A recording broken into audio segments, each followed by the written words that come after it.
Well, good morning, everybody. It's time for Morning Manna. And as I have been promising you, it's Holy Week, it's Passion Week, and we are in the week that we walk with Jesus all the way to the cross and the empty tomb.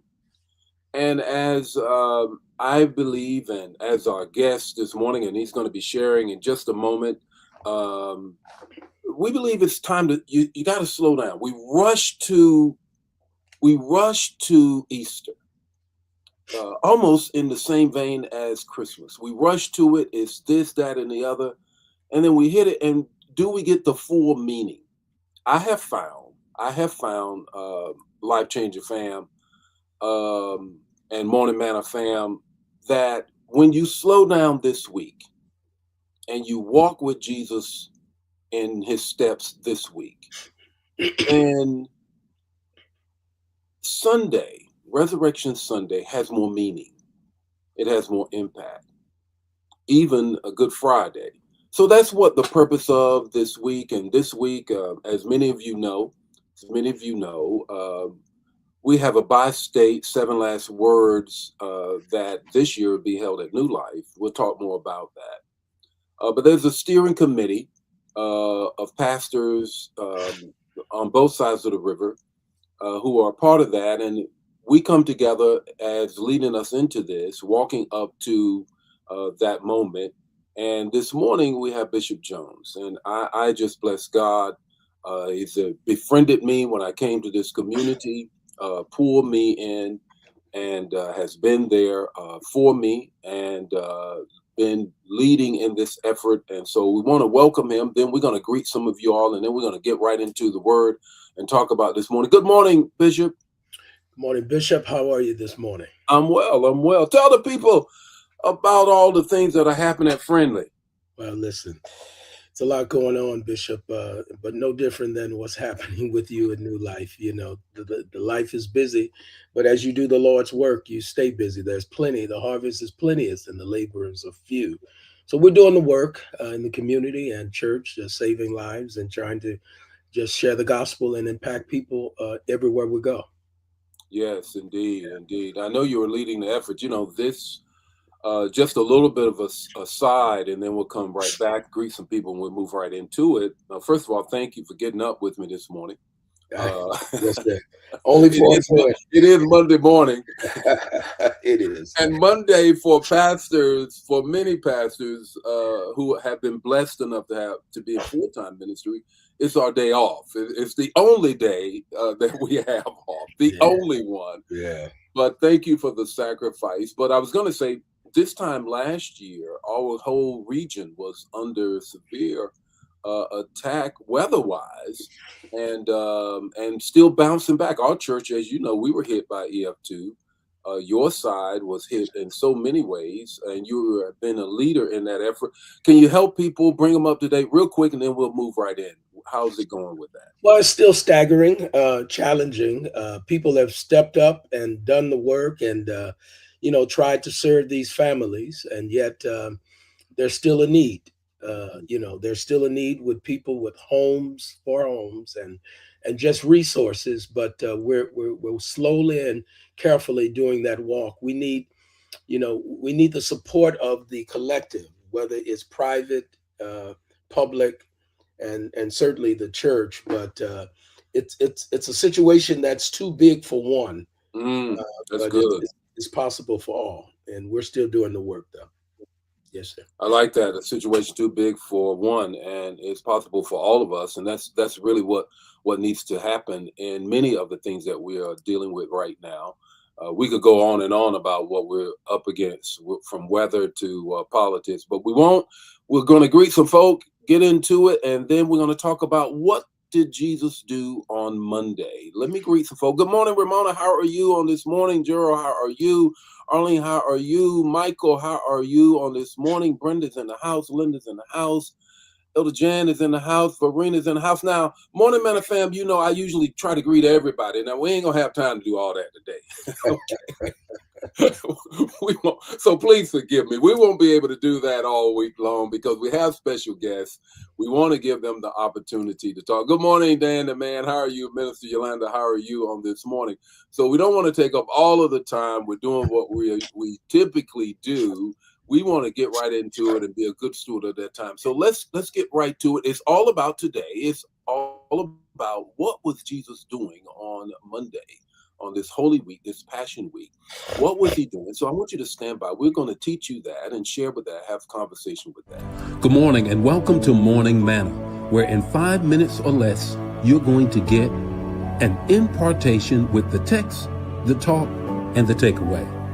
Join the Morning Manna fam every weekday morning at 8 o'clock Central Standard Time. Don't forget to put in the chat the revelation that you get and share the manna. Now, let's get ready to have some manna so you can make it through your day. Bishop, on this day, we find in three different texts the synoptics, Matthew 21, 12 through 17, Mark 11, 12 through 19, and Luke 19, 45 through 48, that Jesus went in and turned it out. Yes, sir. He went into the temple and he flipped it and all. Share with us, what does that mean? What was going on in that moment? You know, Bishop, as I thought about this, one of the things that sits carefully and closely to my heart is watching the progress of Jesus, the life of his. In the first year, he's performing miracles and he's telling people, "Don't tell anybody." You know, almost to the second year, he does the same thing. But now is time. It's time for his glory to be magnified.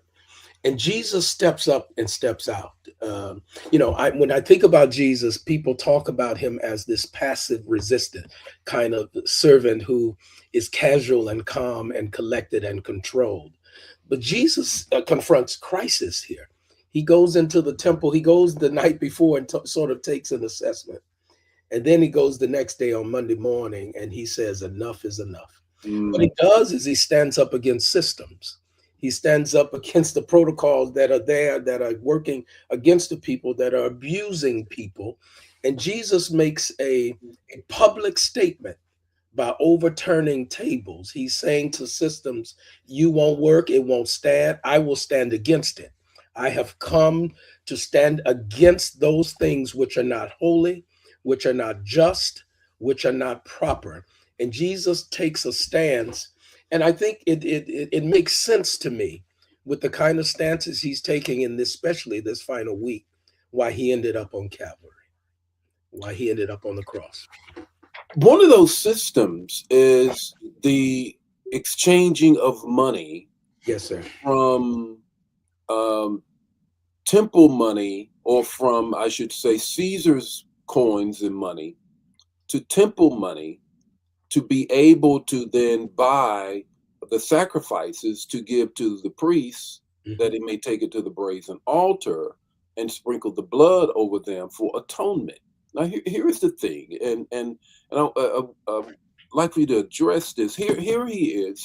He's turning over these money changers' tables because, in my view, this prevents them from coming into the presence of the Lord. If you don't have the money, or I'll cheat you.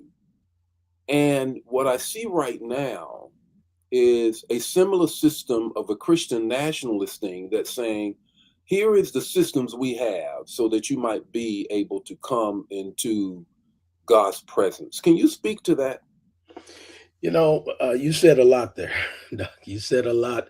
Um, this whole idea of Christian nationalism is, I think Jesus, I often wonder what would Jesus do? And Mm, I think that Jesus will come and confront it directly and head on. Um, it is for me a white nationalism. It is not. It is for people of color to conform to a nationalist system and not to Christ Himself. And Christ, I think, stands against it. I think that it is all economic. It is driven by the economics, and I think what Jesus is coming to do is dismantle this economic system in the courtroom, in the courtyard, and so what is happening in communities and in governments and in our places. And so I think Jesus will stand forth against it because the poor is being ignored. Those who are marginalized are being not recognized, and Jesus has come to serve them and not to misuse them. When he does that in such a dramatic way. And here's the thing that grabs me as well, as you open up with, we we we have this lens in which I don't know where it's come from, but we have this lens in which we see Jesus only in the low, meek, and humble.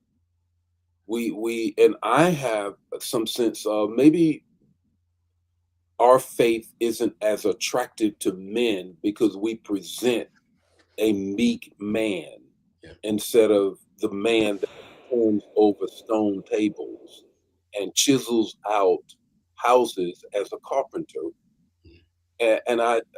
What are your thoughts about that? Is he this only weak? And you begin with that. Can you share a little more about the strength of Christ? Yeah. You know, he is meek, but he is not weak. 'Cause meekness is not weakness. Jesus was determined, he was focused, he was faithful. And listen, he had fortitude. Jesus stood up against, he came up against systems and people of power and spoke directly to these Pharisees that he spoke to, and he would perform miracles right in front of them, and know that it would irk them and irritate them, but it didn't matter to him because Jesus came to put it all on Front Street and to put it out on public appearance, if you will, to say that I am who I am and I will stand forth for righteousness. And he does that. He is not this. He is humble, holy, but he is heroic at the same time. He, I you know, he has love he, that. he has a spiritual arrogance about him. Yes. He just does. And he being God, who else would have it but him? Absolutely. Yeah, So the God we serve, who has embodied himself in flesh, did not come in some manner in which does not show strength. yeah, And I think that that is what we have to grab, in particular on this Monday, in which he turns over tables. He comes against systems, as you said. When you're thinking of that, what would you say to the Manna fam and to the broader community here in our area with respect to a final word on this Holy Week and this Monday as we look toward um, Resurrection Sunday? I think that it is important for us to remember Jesus as the man who sacrificed, who saved, who surrendered, who sacrificed for us in so many ways. And how do we live that out? How do we demonstrate that in our walk, in our witness, in our work, and living according to the word? And I just think that we have to be bold proclamators. I think that we have to be advocates for those that Jesus showed advocacy for, and that's the poor, the meek. I think that when we see ICE in communities, when we see people being taken and moved here and there, when we see TSA workers not having money and resources and billions of dollars being spent on wars, I think, and our communities are being neglected, I think we have to make noise. I think that in the public forum, we have to turn over tables. Oh, We have wow. to say that we worship, yes, but we speak word to power. And so I think that we have to be advocates for truth and righteousness at the same time. We got to, Manna fam, you heard the word right there. You got to turn over some tables. Yeah, yeah, You got to turn over some tables. And yeah. I bless God, Bishop, for you joining us, the Manna fam, this morning. And Manna fam, you already know what you need to do for this region. You need to walk with us this whole week, invite someone, and on particular Friday, Good Friday, we will be at New Life this year on this side of the river, east side of the river, at 12 noon, and we have some um powerful speakers from the entire area that will be ministering the word. Don't miss it. And Today, go find a table and turn it over.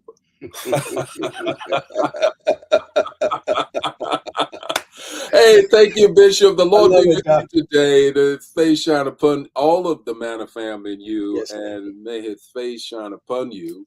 Share this, man. If it bless you, bless somebody else. Don't keep it to yourself. I'll see you tomorrow morning with more Morning Manna. God bless you. Thank you, Bishop. Bless you, sir.